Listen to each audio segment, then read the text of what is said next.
a maintenant un mois et demi. Donc Jovago est devenu Jumia Travel.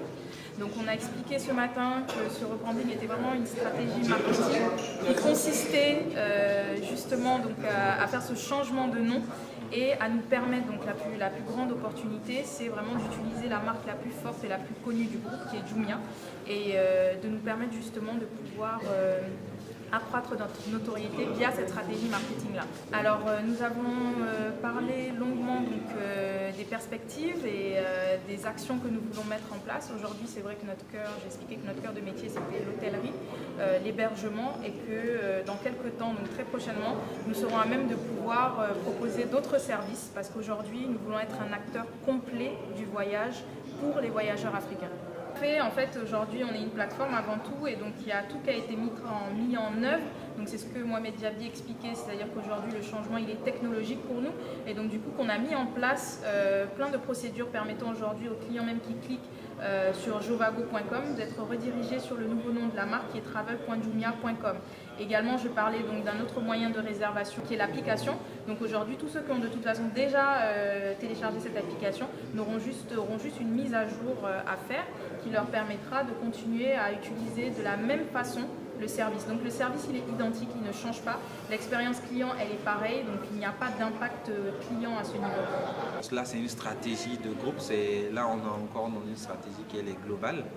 C'est un groupe qui s'est développé avec un portefeuille de marques et dans ces marques-là, il y a Jumia qui est devenue une marque beaucoup plus forte que les autres et à un moment ou à un autre de la vie de l'entreprise, le groupe a décidé qu'il était peut-être plus intéressant de regrouper toutes les marques sous le vocable Jumia plutôt que de chercher à développer individuellement la notoriété des autres marques. Je pense que c'est un challenge qui influe beaucoup sur les investissements en termes de communication et aussi peut-être sur la stratégie de bien repositionner le groupe et ne plus le voir comme des entités individuelles qui fonctionnent par exemple. La Côte d'Ivoire aujourd'hui a le rang, donc son rang au niveau de la destination touristique en Afrique, elle se positionne à la 24e place. Vous me demandiez si c'était inquiétant, je vous dis que c'est un challenge à relever et qui passe par différents biais. Donc, comme je disais, c'est préserver les sites. On parlait de 4 sites qui sont inscrits donc, au patrimoine mondial de l'UNESCO. Essayer de faire en sorte de pouvoir préserver tous les autres sites. On ne dira pas que tous les autres sites doivent être inscrits, mais faire en sorte que derrière on puisse aider, parce qu'on veut aider à valoriser, mais il faut que derrière voilà, il y ait cette prise de conscience, cette sensibilisation pour préserver tous ces sites et aider justement à grimper au niveau de ce rang-là.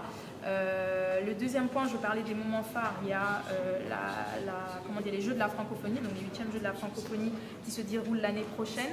Et on a également la CAN qui sera accueillie voilà, en 2021. Et j'expliquais qu'il est indispensable de pouvoir préparer, donc vraiment d'anticiper, s'assurer derrière qu'au niveau des sites touristiques, tout soit bien organisé, qu'en termes de capacité d'hébergement, d'accueil, en termes d'expérience client, de satisfaction des personnes qui vont venir sur le territoire, qui puissent repartir en étant eux-mêmes des porte-parole de la destination Côte d'Ivoire.